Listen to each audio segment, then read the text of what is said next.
In a world that is by all accounts turning quicker, regular discovering a sense of reconciliation can feel like pursuing an illusion, yet while many go to handy solutions and transitory departures, there's an immortal way of thinking that offers an alternate way. Emotionlessness, an old Greek way of thinking, shows us how to develop internal quiet and versatility without depending on tills or interruptions. Today I need to impart to you 7 unemotional activities that can assist you with discovering a lasting sense of harmony.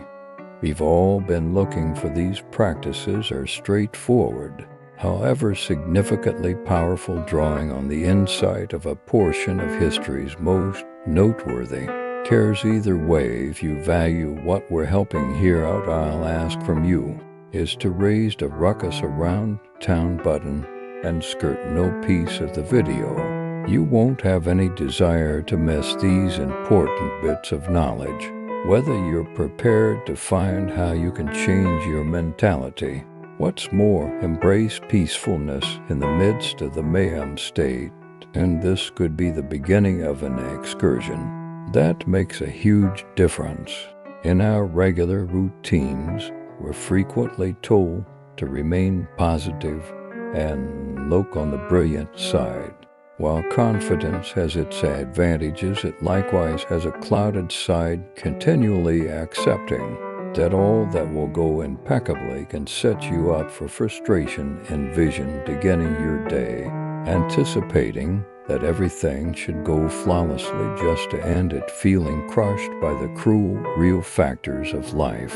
This is where negative perception comes in. The Stoics, especially the Roman sovereign Marcus Aurelius, instructed that planning for the most horrendously terrible can really prompt a stronger, also quiet psyche. So what is negative perception? It's the act of envisioning the most pessimistic scenario situations in your day-to-day existence. This could sound discouraging. In any case, it's really a method for building mental durability by intellectually setting yourself up for unwanted and awkward circumstances. You're less inclined to be surprised. Furthermore, bound to deal with them with elegance and self-restraint. Marcus Aurelius himself would start every day by letting himself know, today I will meet with obstruction and appreciation, discourteousness, traitorousness, hostility, and self-centeredness. He trusted that by imagining these negative experiences and tolerating them as a feature of life, he could deal with his assumptions and safeguard his spirit against difficulty. Consider it along these lines, assuming you guess that your drive to work may disappoint with gridlocks and defers. You're more averse to feel anxious when it really works out. Rather than being caught unaware by disappointment, you're ready, and this arrangement assists you with keeping composed. Negative representation doesn't mean dwelling on the terrible, or on the other hand, becoming skeptical. It's tied in with making a psychological support, so when difficulties emerge, they don't knock you reeling. One more part of negative perception is valuing what you have by envisioning existence. Without it, this exercise can extend your appreciation. Furthermore, happiness, for example, pause for a minute to envision losing something, or on the other hand, somebody you profoundly care about. Picture what life would resemble without your work, your home, or your friends and family. This isn't to make you miserable, yet to assist you with perceiving.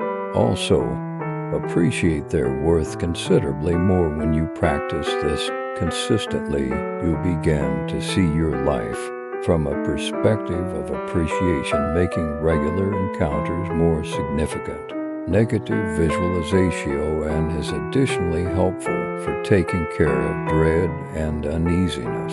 By defying your feelings of trepidation head-on and picturing the absolute worst results, You frequently observe that these results are quite as disastrous as your psyche described them.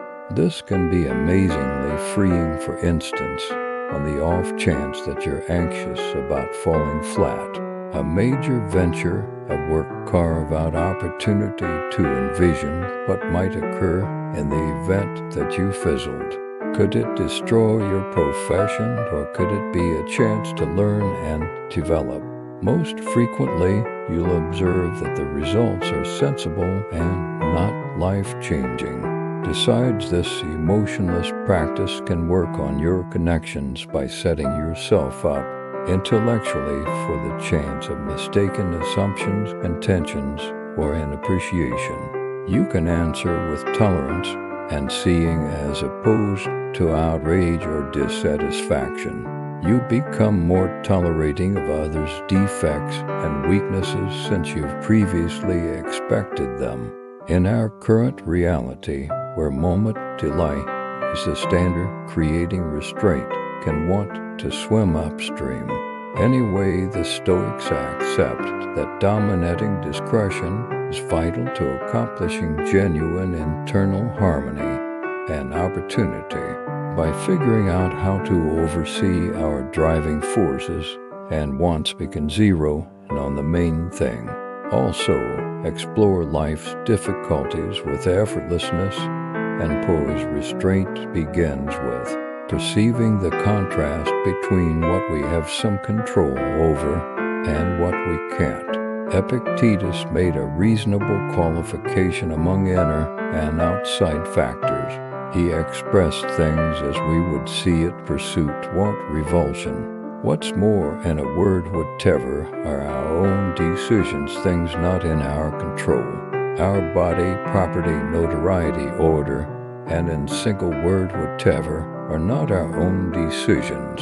Understanding this differentiation is freeing since it permits us to coordinate our energy towards the things it can impact as opposed to squandering it on what we can't. So how would we reinforce our discretion? One successful technique is through purposeful practice. What's more, little ordinary activities, for example, discontinuous fasting, is a pragmatic method for preparing pause.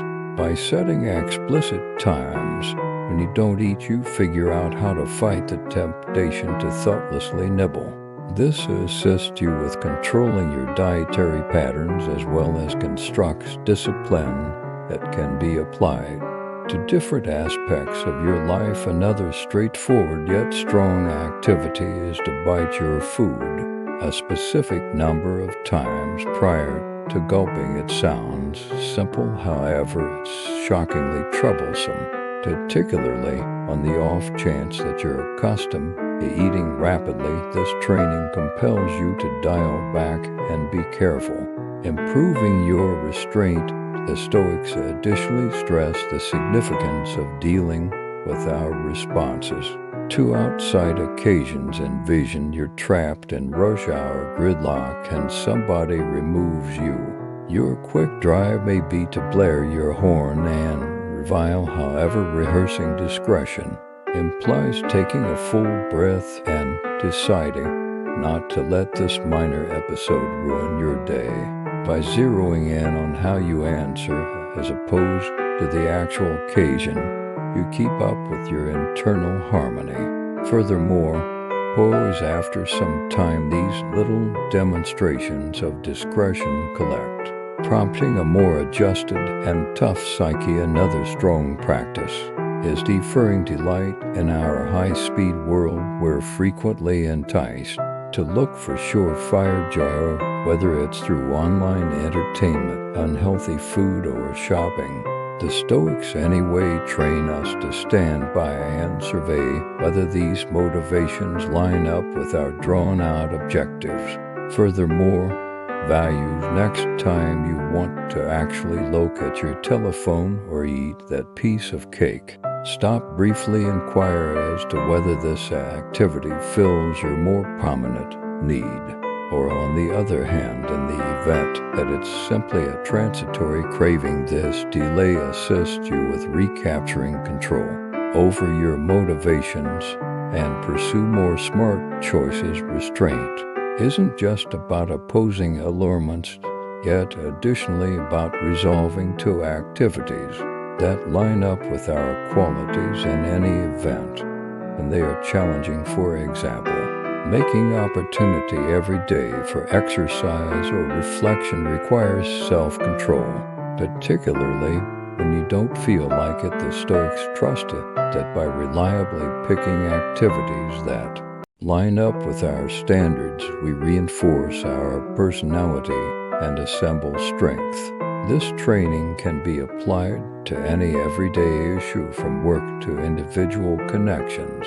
By remaining consistent with your responsibilities, you construct a groundwork of honesty and reliability. Additionally, pause can altogether improve our cooperations with others. When confronted with analysis or incitement, our intuition may be to protectively respond, or on the other hand, forcefully. Anyway, by rehearsing restraint, we can pick a more estimated reaction. This doesn't mean smothering our sentiments, yet rather recognizing them. What's more, answering in a manner that mirrors our qualities. Thusly, we can diffuse struggles.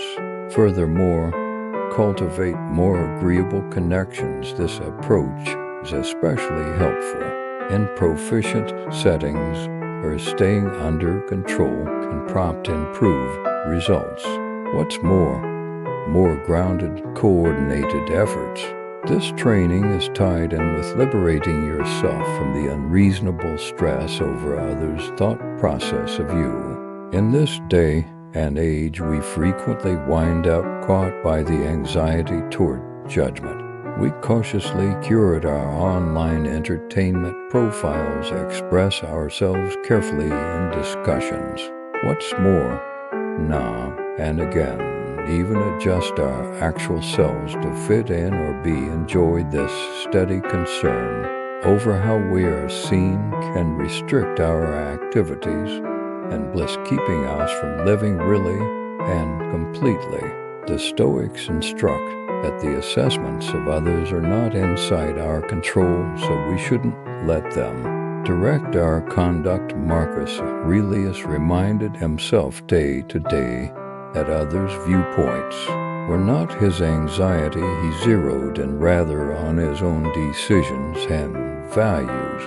By embracing this attitude, we can begin to withdraw from the requirement for outer approval. Furthermore, center around the main thing to us. A method for rehearsing this is by intentionally putting yourself in circumstances where you may be judged. This could be basically as straightforward as making some noise in a gathering. At the point when you have an assessment or thought, frequently we keep down since we dread what our associates could think. Will they believe I'm moronic? Will they excuse my thoughts? By diving in and offering your viewpoints, you begin to understand that others' feelings are frequently temporary. What's more, less huge than you envision. Each time you do this, you fabricate a layer of versatility.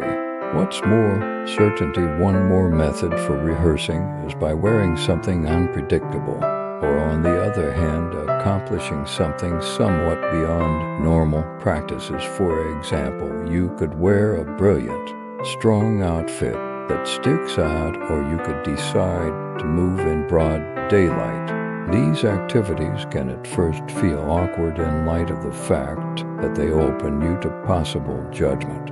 Anyway, you'll see that individuals' responses are in many cases brief.